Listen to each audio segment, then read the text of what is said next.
In this video, I'm gonna show you how to make your Lenovo Legion faster. So in order to make it faster, there are a few simple solutions for that problem. So the first one is going to the settings, then finding your,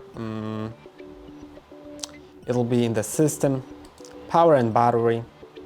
And here, make sure that energy saver is turned off because it makes your laptop a bit slower. Then also power mode, you can set it for best performance.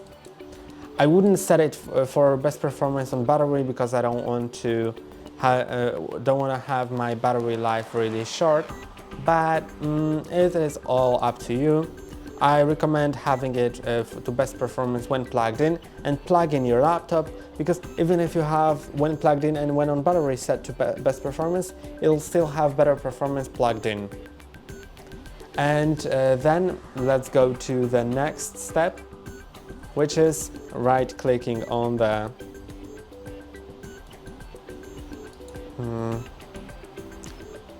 no, actually not.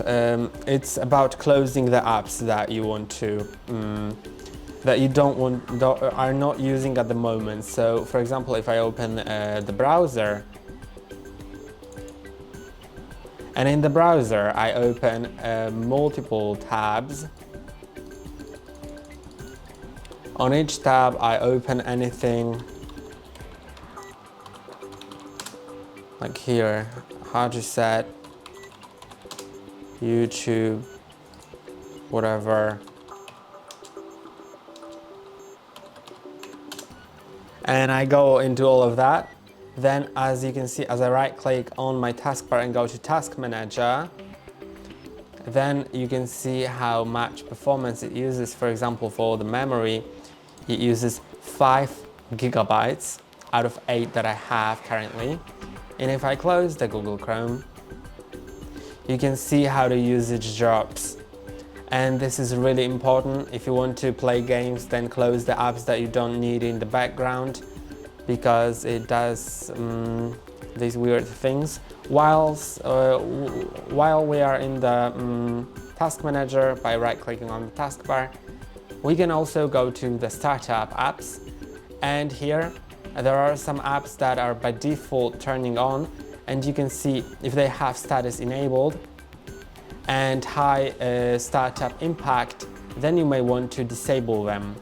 It also depends on which app is it, because for OneDrive I wouldn't disable it because it makes backup of my drive, so I wanna have it enabled all the time.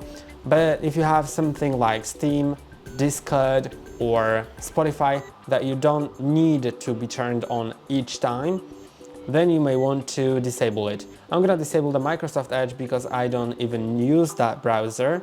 So I'm gonna disable it because it has a high startup impact.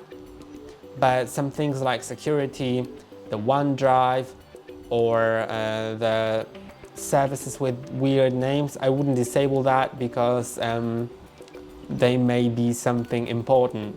But if it's an app installed by you and you don't want to have it enabled each time, then it's pretty great to turn it off. And that's all for today. Don't forget to like and subscribe. See you next time.